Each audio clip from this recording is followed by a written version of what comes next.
ನಾನು ಬಿಡಬಾರದು ಅನ್ಕೊಂಡು ಹಾಲನ್ನ ಕುಡಿದ ಆ ಬಾಟ್ಲಿಯಲ್ಲಿ ಆಲ್ಕೋಹಾಲ್ ಅನ್ನು ಕುಡಿಲಿಕ್ಕೆ ಆರಂಭಿಸಿದ್ದು ಯಾರಿದ್ದ? ಅರ್ಥ ಆಯ್ತಾ ಇಲ್ಲ ನಿಮ್ಗೆ? ಅದಕ್ಕೆ ಬಾಟ್ಲಿ ಹಾಲು ಕುಡಿಸಾಕ್ ಹೋಗ್ಬೇಡ್ರಿ. ಆ ನಿಟ್ಟಿನಲ್ಲಿ ಇವತ್ತು ನೀಲಮತಾಯಿ ಅಸುಂಡಿಯವರ ಮಾತುಗಳನ್ನ ಕೇಳಿ ನನಗಂತೂ ಹೃದಯ ತುಂಬಿ ಬಂದದ. ನನಗಿನ್ ಮುಂದೆ ಏನು ಹೇಳೋದು ಗೊತ್ತಿಲ್ಲ. ಯಾಕಂತಂದ್ರೆ ಅಷ್ಟ ನಾವೆಲ್ಲ ಅವ್ರು ಕ್ಯಾಸೆಟ್ ಬರ್ತಿದ್ವು ಆಗ. ಈಗ ಎಲ್ಲಿದಾವೆ ಅವನು ಯೂಟ್ಯೂಬ್ನಾಗರ ಹಾಕಿಸ್ಬೇಕು. ಯಾಕಂದ್ರೆ ಅಷ್ಟು ಗಂಭೀರ್ಯದ ಪ್ರವಚನಗಳು ಈಗ ಸಿಗೋದು ಕಷ್ಟ. ನಾನು ಹೊಗಳಿಕ್ಕೂ ಖಂಡಿತವಾಗಿಯೂ ಹೇಳ್ತಾ ಇಲ್ಲೇವ. ಆದ್ರೆ ಅಂತ ಒಂದು ಅದ್ಭುತ ಪ್ರವಚನವನ್ನ ಇವತ್ತು ರಾಮನವಮಿ ದಿನ, ಸಿದ್ದಾರೂಢರು ಹುಟ್ಟಿದ ದಿನ, ಶಿರಡಿ ಸಾಯಿಬಾಬಾ ಹುಟ್ಟಿದ ದಿನ ನೀವು ಮಾತು ಕೇಳಿಸಿರಿ. ಅದಕ್ಕೆ ನಿಮಗೂ ಅಭಿನಂದನೆ, ಅವರಿಗೆ ಪ್ರಣಾಮಗಳನ್ನ ಸಲ್ಲಿಸ್ತಾ. ಬಹುಶಃ ನಿಮಗ್ ಗೊತ್ತಿರ್ಲಿ, ಈ ನಮ್ಮ ಇವತ್ತು ಗುರುನಾಥ ಶಾಸ್ತ್ರಿಗಳು ಕರಿಕಟ್ಟಿ ಬಹಳ ಒಳ್ಳೆ ಮನುಷ್ಯ. ಯಾಕೆ ಹೇಳಾಕತ್ತೀನಿ ನಿಮಗಂತಂದ್ರ, ಒಳ್ಳೆಯವ್ರು ಹೋದಲ್ಲ, ಒಳ್ಳೆಯವ್ರು ಅವ್ರಿಗೆ ಅವರ ಸರ್ಟಿಫಿಕೇಟ್ ಕೊಟ್ರು. ಆ ಗುರುನಾಥ ಶಾಸ್ತ್ರಿಗಳ ತಂದೆನು ಕೀರ್ತನಕಾರರು, ಭೀಮಶಿ ಕರಿಕಟ್ಟಿ. ನೋಡ್ರಿ, ನಿಮ್ಮ ಅಪ್ಪಾರದವ್ರಿಗೆಲ್ಲ ಗೊತ್ತೈತಿ, ಈಗ ಆರೋಗ್ಯರಿಗೆಲ್ಲ ಆಗು. ಈ ಮನುಷ್ಯನ ಏನಂತಂದ್ರ ಬಹಳಷ್ಟು ಜನ ಈ ಕೀರ್ತನ ಬಂತು ಹಿತಿತ್ತಾಗಿ ಒಂದಷ್ಟು ಮಂದಿ ಪ್ರವಚನ ಇನ್ನೂ 4 ಬಂದಿರೋದು. ಆಮೇಲೆ ಅಲ್ಲಿ ಯಾಕೆ ಹೋಗ್ಬೇಕು, ಇಲ್ಲಿ ಯಾಕೆ ಹೋಗ್ಬೇಕು, ಹಂಗೆ ನಡೆದಿರ್ತಾವ. ಆದ್ರೆ ಈ ಮನುಷ್ಯನಿಗೆ ನೀವ್ ಏನಾರು ಕೂಡ ನಾಳೆ ಬಿಡಿಸಿರ್ಬೇಕಾರ, ಕರಿಕಟ್ಟಿ ಶಾಸ್ತ್ರಿ ನಾಳೆ ನಿರೂಪಣೆ ಮಾಡ ಸಿದ್ಧನ, ಅದು ಸರಿ ಇರ್ಬೇಕು. ಯಾಕಂತಂದ್ರೆ ಗುರುವಿನ ಮನ ಗೆದ್ದವನು ಎಲ್ಲವನ್ನ ಗೆಲ್ತಾನಂತೆ. ಬಹುಶಃ ಗುರುನಾಥ ಶಾಸ್ತ್ರಿಗಳು ನಮಗೆ ಬಹಳಷ್ಟು ವರ್ಷಗಳಿಂದನೂ ಪರಿಚಯ. ಬಹಳ ಅದ್ಭುತವಾದ ಪ್ರವಚನ, ಒಂದು ಕೀರ್ತನವನ್ನ ನೋಡಿದ್ರೆ. ಯಾಕಂತಂದ್ರೆ ಈ ಕೀರ್ತನ, ಪುರಾಣ, ಪ್ರವಚನ, ಕೀರ್ತನ ಅಂತೂ ಹೋಗೇ ಬಿಟ್ಟಾವ್. ಇನ್ಮೇಲೆ ಅವ್ರಿಗೆ ಒಂದು ಟೀಮ್ನೆಲ್ಲ ತಾಳಗಳಾಕಿ ಕೊಡಿಸಿ ಕೀರ್ತನದ ಶೈಲಿ ನೀವು ಆರಂಭಿಸಲೇಬೇಕು. ಯಾಕಂತಂದ್ರೆ ಕೀರ್ತನದ ಕಲೆಗಳೇ ಹೊಂಟು ಬಿಟ್ಟಾವೆ. ಅದ್ಭುತವಾಗಿ ಕೀರ್ತನವನ್ನು ಮಾಡ್ತಾ ಅವರು ಈ ಜಾನಪದದ ಬಗ್ಗೆ ಹೇಳಿದ್ರು. ಗೊತ್ತದ ನಿಮಗೆ? ಎಷ್ಟು ಚಂದ ಹೇಳಿದ್ರು. ಬೆಳಗಾಗಿ ನಾನೆದ್ದು ಯಾರ್ಯಾರ ನೆನೆಯಲಿ, ಎಳ್ಳು ಜೀರಿಗೆಯ ಬೆಳೆಯೋಳ, ಎಳ್ಳು ಜೀರಿಗೆಯ ಬೆಳೆಯೋಳ ಭೂತಾಯಿ, ಎದ್ದೊಂದು ಗಳಗಿ ನೆನದೇನ. ಎಲ್ಲ ಹೌದು. ಇನ್ನೂ ನಿಮ್ಗೆ ಗೊತ್ತಿರಲ್ಲ, ಅವ್ರು ಏನದು ಸೋಬಾನ್ ಪದ ಏನಂತಿದ್ರು? ಸೋ ಅನ್ರಿ, ಹೋಗ್ಲಿ, ಹಳೆವಾರ ಅನ್ರಿ, ಹೊಸದು ಬಿಟ್ಟು ಬೆಂಕಿ ಹಚ್ಚಿರವ್ರು. ಏನಂದ್ರು? ಸೋ ಮುಂದೇನ ನನಗೆ ಬರುದಿಲ್ಲ ಅದು ಮುಂದಿಂದ. ಅದ್ ನೆನಪಲ್ಲಿಟ್ಟುಕೊಡ್ರಿ. ಎಲ್ಲಿವರೆಗೆ ನಮ್ಮವ್ರು ಇದ್ರು ಅಂತಂದ್ರೆ ಆ ಹಾಡಿದ ಮ್ಯಾಲ ಆಕಿಗೆ ಸುಸ್ತ ಆಗ್ಬಾರ್ದು. ಹಾಡಿದ ಮ್ಯಾಲ ಸುಸ್ತ ಆಗಬಾರ್ದು. ಅದಕ್ಕೆ ಸೋ ನಿಂಗವ ಅಂತ, ನಿಂಗವ ಏನಪ್ಪ ನನಗೂ ಪಕ್ಕ ಬರೋದು ಏನಾರ ಅನ್ನೋದು ಸಾಲ ಅಂದ್ರೆ ಅದು. ಆಮೇಲೆ ಇನ್ನೊಂದು ಹೇಳಿದ್ರಿ ನೀವು, ಆಡಿವಾನನ ಕಂದ ಅಂಗಾಲ ತೊಳೆದೇನ, ತಂಗಿನಕಾಯಿ ಎಳನೀರ, ತಂಗಿನಕಾಯಿ ಎಳನೀರ ತಕ್ಕೊಂಡ ಬಂಗಾರ ಮೋರೆ ತೊಳೆದೇನ. ಇದಾವಲ್ಲ ಕರೆಕ್ಟ? ನಿಮ್ಗೆ ಇನ್ನೊಂದು ಹೇಳ್ತೀನಿ, ಯಾರಿಗಾರ ಬಂಗ, ಆಮೇಲೆ ನಿನಗೂ ನಾವು ಸ್ವಲ್ಪ ಸ್ಮಾರ್ಟ್ ಗೇಟ್ ಆಗ್ಬೇಕಂತ ಶಾಸ್ತ್ರ ಒಂದು ಕೆಲಸ ಮಾಡಿ, ನಾಳೆಯಿಂದ ಚಲೋ ಕರೆಕ್ಟ್ ಇರು ಎಳ್ನೀರು ತಗೊಳ್ಳೋದು, ಒಂದು ಲೋಟದಾಗ ಹಾಕೋದು, ಬೆಳಿಗ್ಗೆ ಮತ್ತು ಸಾಯಂಕಾಲ ಸ್ವಲ್ಪ ಹಿಂಗ ಹಿಂಗ ಹಿಂಗ ಹಿಂಗ ಮುಖಕ್ಕೆ ಹಚ್ಕೊಂಡು ಒಂದು 7 ದಿನ ಮಾಡ್ರಿ. ಸ್ಕಿನ್ ಡಿಸಿಜನ್, ಚರ್ಮ ರೋಗ ಹೋಗ್ತದೆ. ಹೌದು, ನೋಡ್ಬೇಕಾದ್ರೆ ನೀವು ಮುಂದಿನ ಕರೆ ಲಕನ ಬೇರೆ ಬೇರೆ. ಅಂದ್ರೆ ನಮ್ಮವರಿಗೆ ಆರೋಗ್ಯದ ಶಾಸ್ತ್ರವೂ ಗೊತ್ತಿತ್ತು ಅನ್ನೋದಕ್ಕೆ ನಿದರ್ಶನ ಈ ಜನಪದ. ಅರ್ಥ ಆಯ್ತಲ್ಲ? ಈ ಜನಪದ ಮೊದಲ ಇನ್ನೊಂದು ಗೊತ್ತು, ಇನ್ನೂ ಗೊತ್ತಿರ್ಲಿ ನಿಮಗೆ. ಭಜನ ಅದಾವ ನಿಮ್ ಊರಾಗ ಮಾಡಿಸ್ತೀರ? ಭಜನ ಅದೇನಪ್ಪ? ಅದಿರ ಇಲ್ಲ, ಇವ್ರಾರ ಐತ್ ಅಂತಾರ, ನೀವಾರ ಹೂ ಅನ್ವಲ್ರಿ. ಐತಲ್ಲ, ಭಜನಾಕ್ ಯಾವಾಗ ಹೋಗಿದ್ರಿ? ಹಳ್ಳಿಯೊಳಗ ಮೊದಲು ಭಜನೆಗೆ ಹೋಗ್ತಿದ್ರಿ. ಯಾವಾಗ ನೀವು ಹೋಗಂಗಿಲ್ಲ. ಯಾವಾಗ ಹೋಗ್ತಿದ್ರು ಅಂದ್ರೆ ಊಟ ಆದ್ಮೇಲೆ ಹೊಲದಿಂದ ಬರ್ತಿದ್ರು. 6 ರಿಂದ 7, 8 ಗಂಟೆದೊಳಗೆ ಊಟ ಮಾಡ್ತಿದ್ರು, ಪ್ರಸಾದ ತಗೋತಿದ್ರು. ಆಮೇಲೆ ನೀನ್ ನಡಿ ಅಂತ ಕಳಿಸ್ತಿದ್ರು ಮನ್ಯಾಗ. ಯಾಕಂದ್ರೆ ಈ ಬಿಕನಾಶಗಳು ಕುಂತು ಅದ್ರ ತೊಳೆದ ಯಾವಾಗ ಸ್ವಚ್ಛ ಮಾಡ್ಬೇಕಲ್ಲ. ಗುಡಿಗೆ ಹೋಗಿದ್ರು, ಗುಡಿಗೆ ಹೋಗಿ ಒಂದ್ ಅರ್ಧ ತಾಸು ಭಜನೆ ಮಾಡ್ತಿದ್ರು, ಬೆಳಗಿಂದ ಏನು ದುಡ್ದಿರ್ತಿದ್ರಲ್ಲ ಆ ಶ್ರಮ ಮರಿತಿದ್ರು, ಚಂದ ನಿದ್ದೆ ಹತ್ತಿತ್ತು, ಆರೋಗ್ಯ ಚೆನ್ನಾಗಿತ್ತು. ಉಂಡ ತಕ್ಷಣ ಮಲಗಿರಿ ಅಂತಂದ್ರ ತಗೊಂಡ ಆಹಾರ ಪಾಯ್ಸನ್ ಆಗ್ತದ, ವಿಷ ಆಗ್ತದ. ಅದಕ್ಕಾಗಿ ನಮ್ಮ ಹಿಂದಿನವರು ಭಜನೆಯ ಪದ್ಧತಿಯನ್ನ ಇಟ್ಟಿದ್ರು. ಹೌದಲ್ಲಪ್ಪ? ಅದಕ್ಕೆ ಭಜನೆ ಮಾಡಬೇಕು. ಅದಕ್ಕೆ ಈ ಅದ್ಭುತವಾದ ಎಲ್ಲ ಹೊಂಟವ್ರಿ, ಎಲ್ಲ ಹೊಂಟ, ಒಂದು ಉಳಿದಿಲ್ಲ. ದೂರವಾಣಿ ಬಂತು, ಓಲೆ ಎಲ್ಲಿ ಹೋಯ್ತು? ದೂರದರ್ಶನ ಬಂತು, ಆಕಾಶವಾಣಿ ಎಲ್ಲಿ ಹೋಯ್ತು? ಚಲನಚಿತ್ರ ಬಂತು, ರಂಗಭೂಮಿ ಎಲ್ಲಿ ಹೋಯ್ತು? ಡಿಸ್ಕೋ ಡ್ಯಾನ್ಸ್ ಬಂತು, ಭರತನಾಟ್ಯ ಎಲ್ಲಿ ಹೋಯ್ತು? ಅಶ್ಲೀಲ ಪದ ಬಂತು, ಜಾನಪದ ಎಲ್ಲಿ ಹೋಯ್ತು? ಕಾರು ಗಾಡಿ ಬಂತು, ಕುದುರೆ ಗಾಡಿ ಎಲ್ಲಿ ಹೋಯ್ತು? ಗಣಕ ಯಂತ್ರ ಬಂತು, ಬೆರಳಚ್ಚು ಯಂತ್ರ ಎಲ್ಲಿ ಹೋಯ್ತು?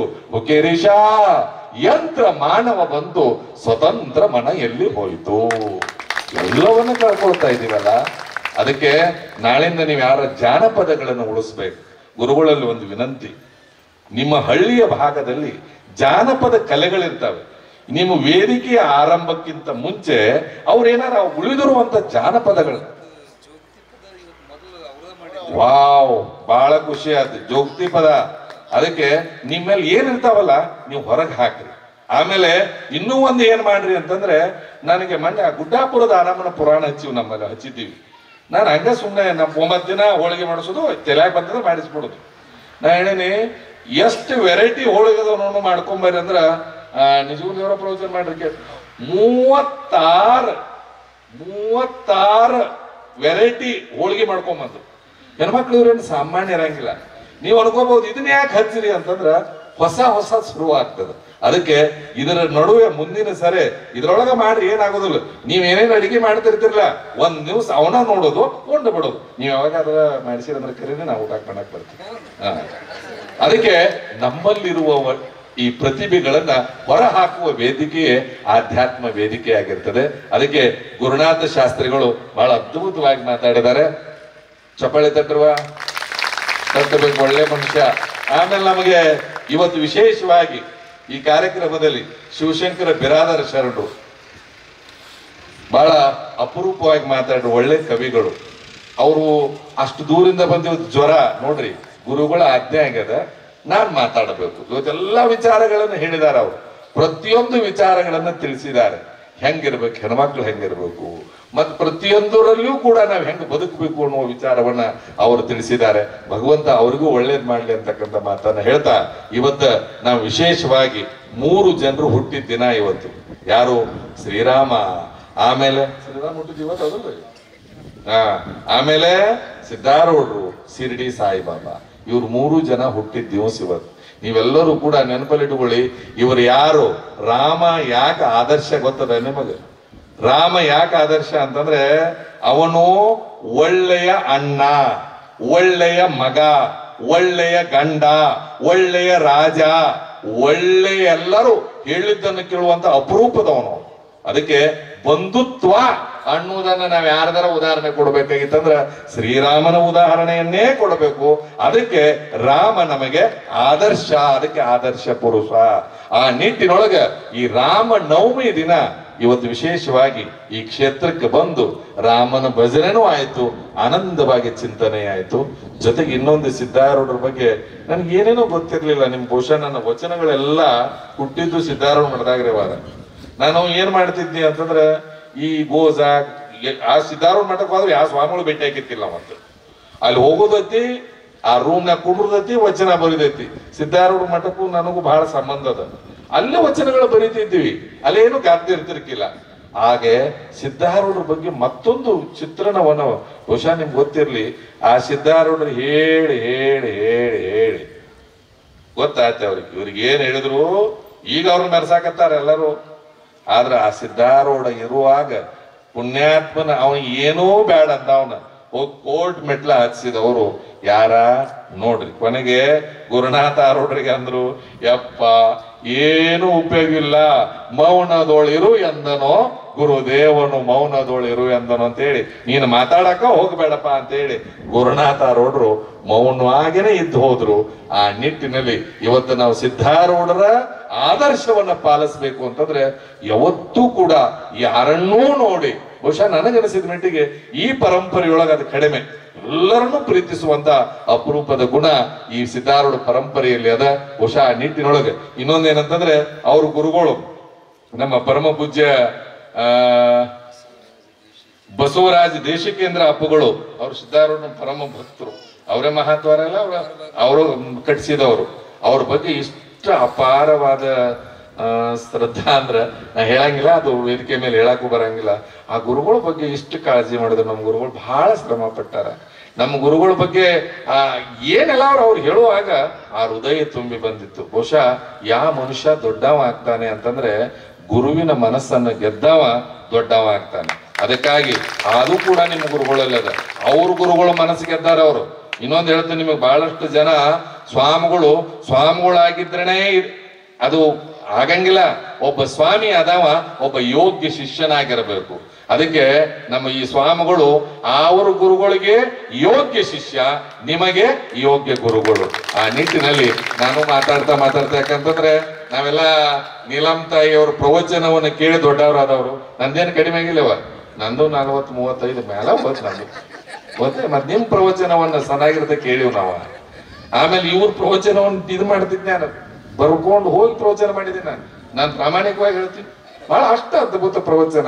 ಅದಕ್ಕೆ ಇವತ್ತು ಬಂದಾರ ಅಂದ್ರೆ ಇದು 10ಕ್ಕೆ ಮುಗಿತೈತಿ ಅಂದ್ರು ನಾನು ಕೇಳಿ ನೀವು ಎಷ್ಟೊತ್ತಿಗೆ ಬಿಡ್ತೀನಿ. ನಾವು ಸ್ವಲ್ಪ ಟೈಮಿಂಗ್ಸ್ ಮನುಷ್ಯವ. ಎಲ್ಲಾರು 12-11 ಮಲಗಿದ್ರೆ ನಾ ಇಲ್ಲವ 9:30-10 ಗಂಟೆಗೆ ಮಲಗ್ತೀನಿ. 3:45 ಎದ್ದು ಬಿಡ್ತೀನಿ. ಇನ್ನೊಂದು ಹಿಂಗ್ ತತ್ವ ಐತಿ. ಇವತ್ತು ನಮ್ಗೊಂದಿಟ್ಟು ಲೇಟ್ ಆಯ್ತಿ, ಆದ್ರೆ ಮರ್ತೀನಿ. ನಾನು ಹಂಡೆ ಹಾಲ ಕೊಡದಷ್ಟು ಸಂತೋಷ ಆಗ್ಯದ. ಯಾಕಂದ್ರೆ ಕಣ್ಗಳು ತುಂಬಿದ ಬಳಿಕ ನೋಡಲಿಲ್ಲ, ಕಿವಿಗಳು ತುಂಬಿದ ಬಳಿಕ ಕೇಳಲಿಲ್ಲ, ಕೈಗಳು ತುಂಬಿದ ಬಳಿಕ ಪೂಜಿಸಲಿಲ್ಲ, ಮನವು ತುಂಬಿದ ಬಳಿಕ ನೆನೆಯಲಿಲ್ಲ, ಮಹಾಂತ ಕೂಡಲ ಸಂಗಮ ಅನ್ನೋ ಹಂಗ ಆ ವಚನದ ಅರ್ಥ ಬಿಡ್ಸಾಕ್ ಹೊಂಟಿಲ್ಲ. ಎಲ್ಲ ಹೃದಯ ತುಂಬ್ಯದ, ಮನಸ್ಸು ತುಂಬ್ಯದ, ಭಾವ ತುಂಬ್ಯದ. ಇನ್ನೇನು ಮಾತಾಡೋದದ? ನೋಡ್ಕೋಂತ ಆನಂದವಾಗಿ ಪ್ರಸನ್ನವಾಗಿ. ಇವತ್ತು ನಿಮ್ಗೊಂದು ಹೇಳ್ತೀನಿ, ನಿಮ್ಗೆ ಮುಖ ಸುಕ್ಕ ಕಟ್ತಾವಲ್ಲ ಯಾವಾಗಂದ್ರ ಒಬ್ಬರು ನೋಡಿ ಒಬ್ರು ಏನಾರು ಉರ್ಕೊಂಡ್ರಿ ಅಂದ್ರ ಈ ಮುಖ ಮಂಗ್ಯಾನಂಗ ಹಾಕಾವ. ಯಾವತ್ತು ನಗಾಕ್ ಶುರು ಮಾಡ್ರಿ ವಾ ಅನ್ರಿ. ಇನ್ನೊಂದು ಹೇಳ್ತೀನಿ ನಿಮಗೆ, ಮಠ ಹಿಡಿದು ಸಾಕ ಗಟ್ಟಿ ಈಗ ಬರುದ. ನೀವು ಬಹುಶಃ ನೋಡ್ರಿ, ನೀವು ಎಲ್ಲಿ ಮಾಡಿಸಿ ನೀವು ಸ್ವಾಮಿ ತೀರ ನಮಗೆ ಇರ್ತೈತೆ ಅದ. 8 ವರ್ಷ ಆಯ್ತಪ್ಪ ಬಂದು ಹೆಂಗ ಮಾಡಿದ ಹೆಂಗಾರ ಮಾಡುವಲ್ವ ಮಾರಾಯ. ನೋಡಿ ಸಂತೋಷ ಪಡಪ್ಪ. ಹೌದಲ್ಲ, ಸಂತೋಷ ಪಡು ಮನಸ್ಸೇ ಇರಂಗಿಲ್ಲ. ಇಷ್ಟದ ಕಡಿಮೆ ಅವಧಿ. ಎಷ್ಟು ವರ್ಷ ಆಯ್ತು ಗೊತ್ತಿ ನೀವು ಬಂದು? 10 ವರ್ಷದ ಅವಧಿಯೊಳಗ ಇಷ್ಟೆಲ್ಲ ಅದ್ಭುತ ಕೆಲಸ ಮಾಡ್ಯಾರಲ್ಲ. ಅವ್ನು ತಟ್ರು ಜೋರಂಗ್ ಚಪ್ಪಾಳಿ ಇಂತ ನೋಡಿ ಆನಂದ ಪಡೋದು. ನನಗೆ ಇನ್ನೊಂದು ಹೇಳ್ತೀನಿ ನಿಮಗೆ, ನನಗೇನು ನಾವು ಹೆಂಗ ಇದೀವಿ ಅಂತಂದ್ರ, ನಾವು ಬರೇ ನೀವೇನ್ ತಿಳ್ಕೊಂಡಿದ್ರಿ ಈ ಸಿದ್ಧಾರೂಢ ಮಠ ಜೋಡ್ಕುರುಳಿ ಸಿದ್ಧಾರೂಢ ಮಠ ಯಾರ್ದಂತ ತಿಳ್ಕೊಂಡ್ರಿ? ಇವ್ರದಂತ ತಿಳ್ಕೊಂಡ್ರಿ ನೀವ? ಇವ್ರದ್ದು ಹೌದಲ್ವಾ? ಹೌದಾರನ್ರಿ ಇಲ್ಲಾರನ್ರಿ? ಹೌದಾ ಅಲ್ವಾ? ನೀವು ತಿಳ್ಕೊಂಡ್ರಿ ಇದು ಇವ್ರ ಮಠ ಅಲ್ಲ, ಇದು ನನ್ನ ಮಠ. ಅದಕ್ಕೆ ನಾ ಬರ್ಲಿ. ಯಾವಾಗ ಎಲ್ಲವನ್ನು ನಂದು ಅಂತ ಹೇಳಿ ತಿಳ್ಕೊಳ್ತೀವಲ್ಲ, ಆನಂದವಾಗಿರ್ತದೆ. ನಾನಂತೂ ಆನಂದವಾಗಿರ್ತೀನಿ. ಯಾಕೆ ಆನಂದ ಅಂದ್ರ, ನಾನು ಬಹಳ ಎಲ್ಲರೂ ಅಂತಿರ್ತಾರೆ, ಅಪ್ಪಗಳು ಒಂದಿಷ್ಟು ಅಗಲಾಗತ್ತೀರಿ ಅಂದ್ರೆ ಏನ್ ಮಾಡ್ಲೋ ಮಾರಾಯ. ಸಂತೋಷ ಇದ್ದೀವಿ ಅಂತಂದ್ರೆ ನಾನು ನಿಮ್ಗೆ ಹೇಳ್ತೀನಿ, ನನಗೇನ ಶುಗರ್ ಅದು ಇಲ್ಲವ, ಆರಾಮದೀನಿ. ನಾನು ನೋಡಿ ಸಂತೋಷ ಪಡ್ತೀನಿ. ನೋಡಿ ಸಂತೋಷ ಪಡೋದು ಅದು ಎಲ್ಲರ ಧರ್ಮ ಆಗಿರ್ಬೇಕು. ಕೇವಲ ಸನ್ಯಾಸಿಗಳ ಧರ್ಮ ಹಂಗೆ ತಿಳ್ಕೊಬೇಡ್ರಿ. ಮತ್ತೆ ಎಲ್ಲರೂ ಸನ್ಯಾಸಿಗಳ ಆಗ್ಬೇಕಾಕತಿ. ನೋಡಿ ಸಂತೋಷ ಪಡೋನು ನಿಜವಾದ ಮನುಷ್ಯ. ಆ ನಿಟ್ಟಿನಲ್ಲಿ ನೋಡಿ ಸಂತೋಷ ಪಡಿ, ಆನಂದವಾಗಿರ್ರಿ. ಇವತ್ತ ರಾಮನವಮಿ ದಿನ ಬಂದಿರಿ, ಇನ್ನೇನನ್ ಮುಗಿಯುವವರೆಗೂ ಹೆಂಗಿರ್ಬೇಕಂದ್ರ ನಿಮ್ ಮುಖ ನಕ್ಕೋಂತ ಇರ್ಬೇಕು. ಗೊತ್ತಾಯ್ತಾ ಇಲ್ಲ? ಆತಿಗಳಿದ್ದೀರೇನು? ಯಾರ ಆತಿಗಳಿದ್ದಾರು ಅನ್ಕೋರಿ. ಯಾರ ಸ್ವಸ್ತಾರ ನೋಡಿದ ತಕ್ಷಣ ಈಕೆ ಬರೀ ನಮ್ಮ ಶಶಿ ಅಲ್ಲ ಏನಂತ ತಿಳ್ಕೊಬೇಕು, ನನ್ನ ಮಗಳಂತ ತಿಳ್ಕೊಂಡ್ರೆ ಅದ್ರ ಆನಂದ ಇರ್ತದೆ. ಆಕೆ ಏನು ಶಶಿ ಬಂದಿರ್ತಾಳ, ಆಕೆ ನಮ್ಮ ಆತ್ಯ ಅಲ್ಲ, ನಮ್ಮ ಅವು ಅಂತ ತಿಳ್ಕೊಂಡ್ರೆ ಆನಂದವಾಗಿರ್ತದೆ. ಪ್ರೀತಿಯಿಂದ ಬದುಕಿ, ಅದೇ ಬಹಳ ದೊಡ್ಡ. ಲವ್ ಈಸ್ ಗಾಡ್ ಅಂತಾರ. ಪ್ರೀತಿ ಅರ್ಥನ ದೇವರು. ಗಾಡ್ ಸ್ಪೆಲ್ಲಿಂಗ್ ಏನ್ರಿ? ಗಾಡ್ ಸ್ಪೆಲ್ಲಿಂಗ್ ಏನು? ಜಿಒಡಿ. ಗಾಡ್ ಅಂದ್ರ ದೇವರು. ಪ್ರೀತಿಸಿದ್ರಿ ದೇವ್ರ ಹಾಕಿರಿ. ಸ್ವಲ್ಪ ಉಲ್ಟಾ ಮಾಡ್ರಿ. ಡಿಒಜಿ ಡಾಗ್ ಅಂದ್ರೆ ಪ್ರೀತಿಸಿದ್ರಿ ದೇವ್ರ ಹಾಕಿರಿ, ಪ್ರೀತಿಸ್ಲಿಲ್ಲ ಅಂದ್ರೆ ನೀವ ಬಿಟ್ಟ ಸ್ಥಳ ತುಂಬಿಕೊಳ್ರಿ. ಪರಮ ಪೂಜ್ಯರ ಕಾರ್ಯಕ್ರಮಕ್ಕೆ ಅನಂತ ಪ್ರಣಾಮಗಳನ್ನ ಸಲ್ಲಿಸ್ತಾ ನಿಮಗೆಲ್ಲರಿಗೂ ಮತ್ತೊಮ್ಮೆ ರಾಮನವಮಿಯ ಶುಭಾಶಯಗಳನ್ನ ಹೇಳ್ತಾ ನನ್ನ ಮಾತಿಗೆ ವಿರಾಮ ಕೊಡ್ತಾ ಇದ್ದೇನೆ. ಜೈ ಗುರುಶಾಮ್.